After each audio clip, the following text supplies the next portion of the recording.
कहते हैं नाम में क्या रखा है, लेकिन हनुमानगढ़ के हरिपुरा गांव में जब आप बेर के इस बागान में आएंगे तो आपको इस बेर के नाम को थोड़ा सा बदलना पड़ेगा। हाँ, बदला भी है वैज्ञानिकों ने और इसे नाम दिया है एप्पल, यानी थाई एप्पल। इसका जो साइज है, अगर दो बेर को आप मिला दें तो एक एप्पल के बराबर हो जाता है। अगर इसकी इकोनॉमी के बारे में आप बात करें तो यहाँ 1 एकड़ में करीब 200 पेड़ आप लगा सकते हैं। एक पेड़ से औसत आप 1 क्विंटल का उत्पादन ले सकते हैं। अगर आप इसे मार्केट में सीधे बेचने की कैपेसिटी रखते हैं तो आपका 1 किलो बेर जो है वो कम से कम 50 रुपए में बिक सकता है। और इस तरह से 200 पेड़ों से आप 10 लाख रुपया जनरेट कर सकते हैं, 10 लाख रुपए का उत्पादन ले सकते हैं। और यही आपकी स्मार्ट खेती होगी। और इसी स्मार्ट खेती को देखने के लिए और आप तक पहुंचाने के लिए हम आए हैं हनुमानगढ़ के हरिपुरा गांव में।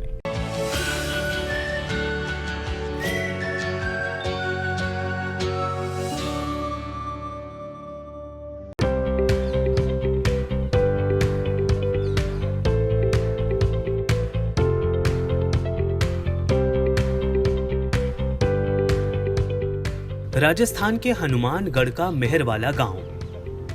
यहाँ तपती रेत में बेर ने किसानों को बेहतर विकल्प दिया है। जब हम महेश के खेत पर गए तो यहाँ उनके मैनेजर से हमारी मुलाकात हुई। हमने यहाँ खेत में एप्पल बेर के पेड़ों को फलों से लदे हुए पाया।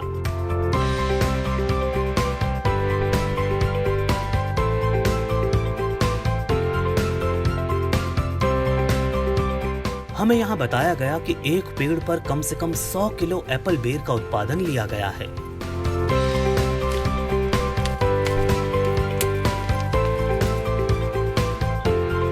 एक एकड़ में एप्पल बेर के पौधों की संख्या 300 तक हो सकती है।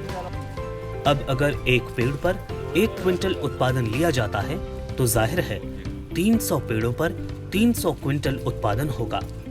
खुद से बेचेंगे तो कम से कम 40 रुपए कीमत मिलेगी और बाजार में बेचेंगे तो कम से कम 20 से 25 रुपए।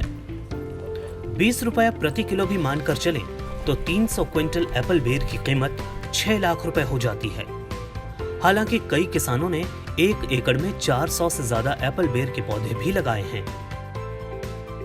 जब हम महेश के खेत में गए तब वहां बेरों की तुड़ाई का काम चल रहा था। हमने फार्म के मैनेजर से उनके अनुभव को समझने की कोशिश की। हनुमानगढ़ के हरिपुरा गांव में ये थाई एप्पल बेर का बाग है और ये ललित मोहन शारदा जी का खेत है। यहाँ पर जो इनके सहयोगी हैं, जो इस फार्म को देखते हैं, इस खेत को देखते हैं, उनसे हम इसे समझने की कोशिश करते हैं कि इसमें पेड़ से लेकर के पेड़ का जो खर्च है वो, और उसके बाद इसमें कितना बेर आता है, लाइन से लाइन की दूरी क्या रहती है, पेड़ से पेड़ की दूरी क्या रहती है, जी प्रूनिंग का क्या सिस्टम है, ये सब आप हमें जरूर बताइए। जी, ये मानी 20 रुपये से 25 रुपये में पौध मिल जाती है आराम से। ठीक है। और इसको ला के इनको लगाने के बाद में 3 साल के बाद में इसको फल मिलता है। 3 साल के बाद में 10 साल जैसे बढ़ाई होगा उसका, उसके बाद में इसमें माने 1 कुंटल से लेकर बढ़ते जाएगा। और 1 एकड़ में लगभग आप मान लीजिए 200 पौधा हो जाएगा। तो उस हिसाब से ये मानी आप वजन लगा लीजिए, एक जैसे पौधे का मतलब 1 कुंटल हो गया। बाकी ये ड्रिप सिस्टम से है और खुला पानी इसमें है नहीं, ड्रिप है। ये वो बोरों को पानी है, और पानी भी उतना कोई मीठा नहीं है, खारा पानी माने ये उसको है। बाकी और ये लेबर खर्चा भी पड़ता है, इसमें तुड़ाई भी पड़ता है, इसमें स्प्रे भी करना पड़ता है, कटाई भी करनी पड़ती है। बाकी जो भाव मंडियों में मिलता है ये हम लोग को नहीं मिलता है। बाकी हम लोग लोकल इसको बिक्री करते हैं तो हमारे को 15 से लेकर 20 रुपये तक मिलता है जी। उसमें ट्रांसपोर्ट खर्चा भी आता है, लेबर खर्चा भी आता है, सारा खर्चा भी होता है जी। बाकी इसको खाद पानी जैसे साल में एक बार इसको कटाई करते हैं, उसके बाद में इसमें रूढ़ी जैसे गोबर की खाद है, ये आपका सुपर है, पोटास है, ये सब देते हैं। बाकी और इसमें नॉर्मल स्प्रे करते हैं, जैसे आपका मोनोक्रोटोफॉस हो गया, वो भी फूल आने के टाइम में। हाँ, पहले इसमें कोई स्प्रे नहीं करते हैं जी। बिल्कुल। उसके बाद में जैसे इनको धीरे धीरे जैसे मान ले मटर दाना आकार का जो फल हो जाता है, उसके बाद में 15 दिन में 20 दिन में एक स्प्रे हम लोग को निकालनी पड़ती है। आप मुझे ये बताइए कि क्या छोटे किसान जो हैं हाँ जी। उनको बहुत बड़ी संख्या में इस तरह का इनिशिएटिव नहीं लेना चाहिए, बल्कि उनको थोड़े थोड़े फलदार पेड़ हर चीज के लगाने चाहिए ताकि उनकी वो डायरेक्ट बिक्री कर सके? जी हाँ, ये आपका कहना है? हाँ जी, कर सकते हैं, कोई दिक्कत नहीं है इसमें। उसकी साइड इनकम हो जाएगी जी, वो उसकी साइड इनकम हो जाए। जैसे छोटा जमींदार हो तो जैसे ये आपका बेड पे माने मेड पे लगा रहे तो भी उसमें साइड इनकम हो जाएगी इसको। मतलब ये है कि अगर आप छोटे किसान हैं, जैसा कि हिंदुस्तान में आमतौर पर छोटे किसान ज़्यादा हैं, उन्हें ये सलाह नहीं दी जाती है कि वो अपने पूरे खेत को एप्पल बेर से भर दें, लेकिन ये ज़रूर है कि वो अपने खेत में अगर मान लिया 30-30 पेड़ भी सब चीज़ों के जो उनके यहाँ हो सकता है अगर लगाते हैं, करते हैं, तो ऐसी कंडीशन में वो उनसे, और अगर उसे वो डायरेक्ट बेच सकते हैं, ऐसी कंडीशन में वो ज्यादा से ज्यादा मुनाफा ले सकते हैं। बेर की खेती में एक बड़ा काम इनकी तुड़ाई और उसकी पैकेजिंग का भी है, जो स्थानीय लोगों को रोजगार देता है। जो थाई एप्पल बेर की खेती हो या खेती खजूर की हो या खेती और किसी चीज की हो, सबसे महत्वपूर्ण बात अब मार्केटिंग की आ गई है। युवा पीढ़ी की दिलचस्पी चूंकि मार्केटिंग में ऑलरेडी है, इसलिए अगर वो इन सब चीजों में इनिशिएटिव लेते हैं और अपने उत्पादन की उचित कीमत के लिए वो प्रयास करते हैं, तो क्या आपको लगता है कि एप्पल बेर की खेती, थाई एप्पल बेर की खेती ये महत्वपूर्ण है? हमारे साथ में इस फार्म के मैनेजर जो हैं वो हमारे साथ हैं, विपिन कुमार। वो हमें बताने की कोशिश करेंगे कि क्या ये संभव है कि यूथ इसको अपना बेस बना सकता है। यस सर, इसके मार्केटिंग के ऊपर हमने पिछले साल भी मार्केटिंग किया था। जितने मार्केट में लेकर गए उतना हमारे को प्रॉफिट हुआ। अब किसी एक मार्केट को पकड़ेंगे फिर प्रॉफिट नहीं आएगा। इसको ज़्यादा से ज़्यादा मार्केटिंग करें। जहाँ पे हम 10 गट्टा गेरते हैं वहाँ पे 5-5 गेरें तो और भी हमारे को रेट आएंगे। बिल्कुल। और अगर उसी मंडी में जो आप गेरते हैं, मंडी की जगह अगर आप कुछ डायरेक्ट कस्टमाइज अगर कर पाते हैं, डायरेक्ट कस्टमर अपने कुछ मान लिया आपने 100, 50, 200, 250, 300 अगर तय कर लिए, वहाँ पर अगर होम डिलीवरी जैसी चीज़ें होती हैं तब शायद क्या होगा? तो मेहनत के ऊपर डिपेंड करता है सर। हाँ, ये अगर करना चाहेंगे, नौजुवक जो करना चाहेंगे तो ये भी बहुत अच्छी कमाई का स्रोत है। वो इसे बेच पाएंगे तब बेच 50 पाएंगे। रुपए किलो अब तो सड़कों पे लोग रख के मतलब 50-50 किलो बेचते हैं सर। हमारे खेत से तो 18 से 20 रुपए की रेट में ले जाते हैं, वहाँ पे 30 से 40 रुपए तक के रेट में बेचते हैं, तो इससे बेनिफिट तो हो ही सकता है सर। बिल्कुल। ये कहीं ना कहीं जो है थाई एप्पल, और ये राजस्थान का बहुत ही रूरल का इलाका है। जब यही चीजें आपके पास कोई शहर है, आपके पास कोई मार्केट है, आपके पास कोई सुपर मार्केट है, ऑनलाइन मार्केट है, ऐसे में आप इससे अपने उत्पादन की उचित कीमत ले सकते हैं। और ये अगर आप करते हैं तो निश्चित तौर पर आपकी आय में 2 गुना, 4 गुना या इससे भी ज्यादा बढ़ोतरी हो सकती है। हमने यहाँ बेरों की तुड़ाई कर रहे लोगों से पूछा कि इन्हें इस काम में रोजगार किस तरह से मिलता है।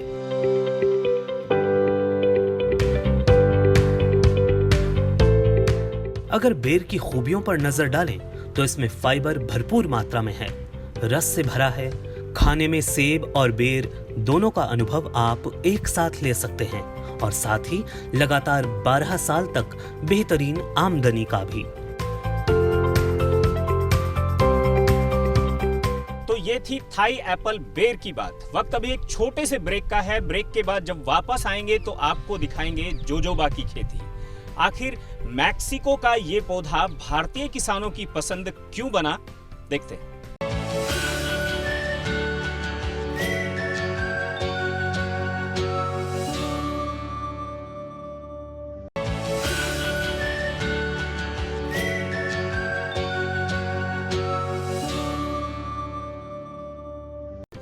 स्मार्ट खेती में ब्रेक के बाद एक बार फिर से स्वागत है। ब्रेक से पहले मैंने आपको थाई एप्पल बेर की खेती को दिखाया और बताया।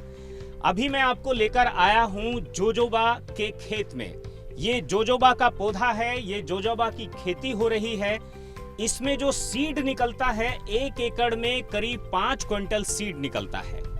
अगर बाजार की बात अगर आप करें तो 1 लीटर तेल की कीमत 7,000 रुपए मार्केट में है, और अगर 1 एकड़ की बात करें तो इसमें 5 क्विंटल सीड औसत निकलता है, मतलब 250 लीटर तेल निकलता है। 250 लीटर गुना 7,000 बराबर 17 लाख रुपए से ज्यादा का तेल 1 एकड़ में निकलता है। लेकिन किसके लिए? मार्केट के लिए। किसान या जब स्पेलर में इसका तेल निकाला जाता है थोक में, तो उन्हें कितना मिलता है?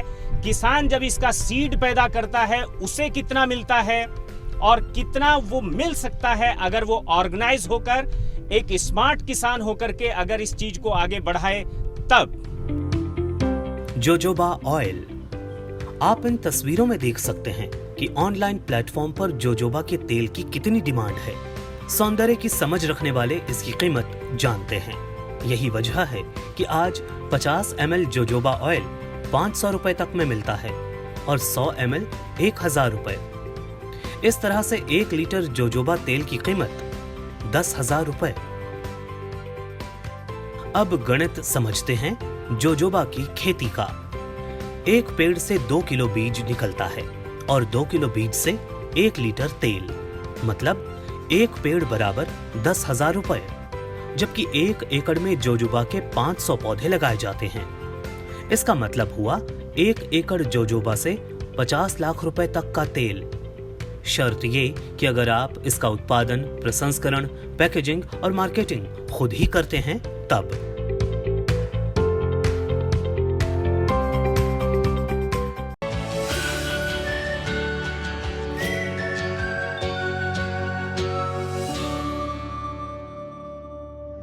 अमर सिंह सिहाग हमारे साथ हैं। उन्होंने जोजोबा की इस खेती को शुरू किया अपने बेटे और अपने भाई के सहयोग से। किस तरह से वो इसकी देखरेख कर रहे हैं, इसका जो सीड है वो कितने रुपए क्विंटल बेच पाते हैं, जो व्यापारी हैं जो तेल निकालते हैं वो व्यापारियों को तेल कितने रुपए किलो दे पाते हैं, और मार्केट की क्या स्थिति है, ये सब समझाने की कोशिश करेंगे। सिहाग साहब बताइए कैसे ये खेती शुरू की गई? ये खेती मेरे छोटे भाई जो एग्रीकल्चर से बीएससी है और मेरा बेटा वो भी एग्रीकल्चर से है, उनके इनिशिएटिव से इस खेती को शुरू किया था। ये लगभग हमने 2007 में लगाई थी। शुरुआती दौर में 3 और 4 साल के बाद में ये फसल देने लगा। ये 1 एकड़ में ये मान लो कि 5 क्विंटल तक हो जाती है, और सामान्यतः इसके रेट एक साल हमने लगभग 70,000 के करीब क्विंटल के हिसाब से सीड बेचा था। बाकी सामान्यतः 25 से 30,000 रुपये सीड बिकता है। अब मार्केट में इसका ऑयल का रेट जो है बहुत बड़ा बताते हैं, लेकिन शायद वो बिजनेसमैन और किसान के बीच में आते आते ये गैप शायद बहुत ज़्यादा बड़ा बढ़ जाता है। 1200-1300 हमें तो जो ऑयल सीड लेके जाते हैं उन्होंने जो बताया कि इसका 1200-1300 रुपये लीटर ये तेल बिकता है।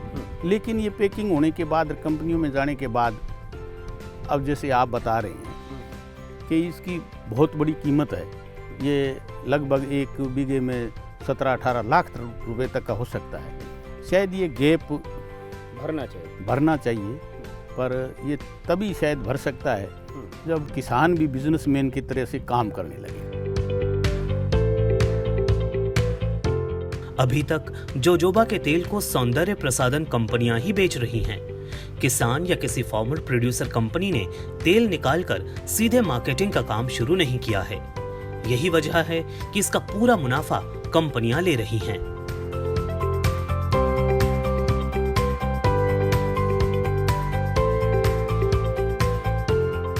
राजस्थान में हनुमानगढ़ के मुंडा गांव के स्मार्ट किसान अमर सिंह बताते हैं कि वो सीधे इसका बीज ही बेचते हैं। अमर सिंह ने कभी इसका तेल नहीं बेचा है। अमर सिंह ने हमें ये भी बताया कि अभी तक इन्होंने इसके बीज को अधिकतम 85,000 रुपए क्विंटल तक में बेचा है।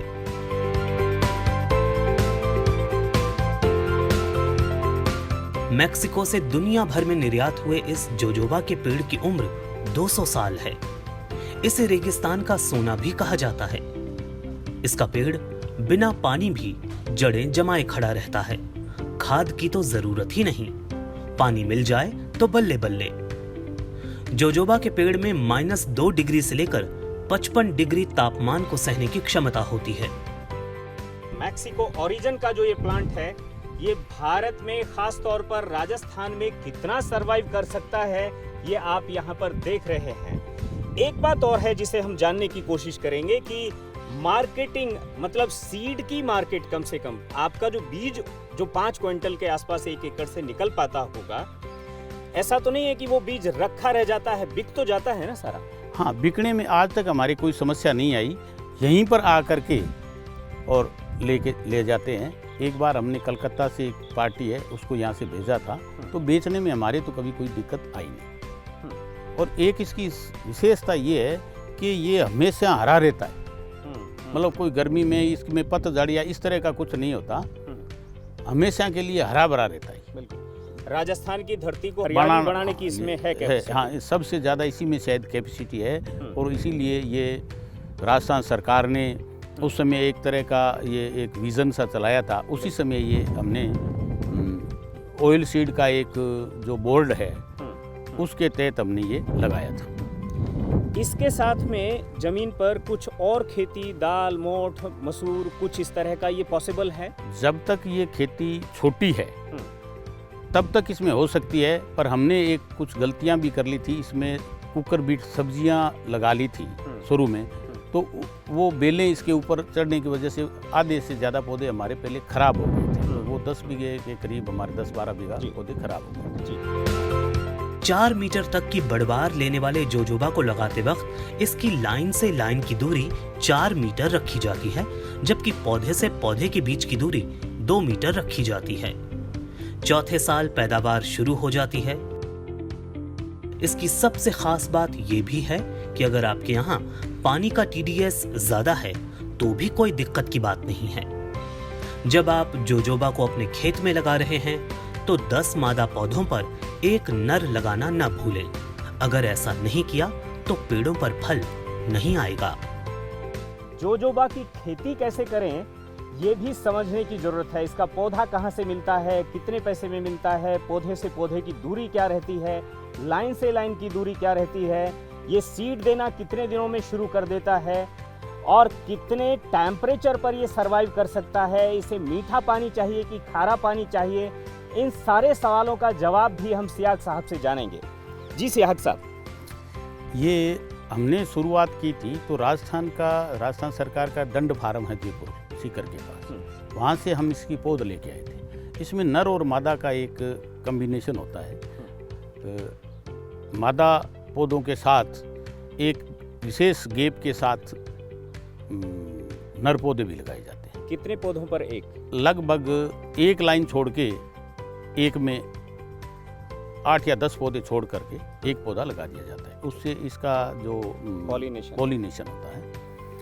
और इसकी दूरी के बारे में जहाँ तक बात करें, एक साइड से इसकी 10 और 12 फुट की दूरी है, एक साइड से 5 और 6 फुट की दूरी है पौधे से पौधे। हमने इसको ड्रिप के ऊपर लगाया था, तो ड्रिप इरिगेशन से इसकी सिंचाई करते हैं। और इसको जो ना इसको कोई पशु खाता है, ना पक्षी खाता है, कोई जानवर नहीं खाता इसको, इसकी कोई देख रेख की ज़्यादा ज़रूरत नहीं है। किसी भी भूमि पर ये हो सकता है।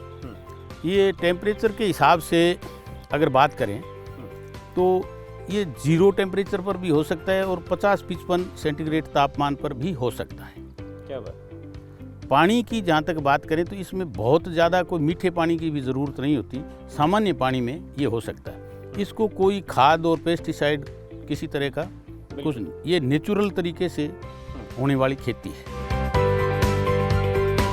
इन पौधों पर जनवरी से फूल आना शुरू हो जाता है, जो जून में बीज के रूप में पेड़ से झाड़ लिया जाता है। ज्यादा जल भराव वाली जगहों पर इस पौधे को नुकसान पहुंचने की संभावना बनी रहती है। इसे आप बीज के जरिए भी उगा सकते हैं। अगर आप इसे कटिंग के जरिए उगाते हैं तो ये एक बेहतर विकल्प माना जाता है। अगर आप बीज की जगह पौधा लगाना चाहते हैं तो राजस्थान में इसका एक पौधा मात्र 28 रुपए में उपलब्ध हो जाता है।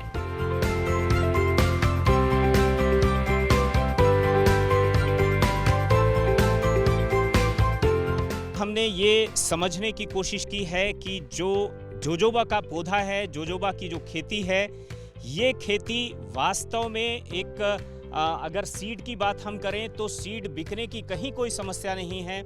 ज़रूरत बस इस बात की है कि आप उसे स्मार्ट तरीके से उसका विपणन कर सकें, उसे मार्केट तक पहुंचा सकें। और अगर आप ऐसा कर पाए तो आप एक स्मार्ट किसान के दायरे में अपने आप आ जाते हैं, और स्मार्ट खेती तो ये है ही। अगर आपके यहाँ पर भी कोई इनोवेशन हुआ है, आपने भी किसी तरह की कोई स्मार्ट खेती की है, तो ज़रूर हमें बताइए। हम आएंगे आपके खेत तक और दुनिया को दिखाएंगे आपकी खेती।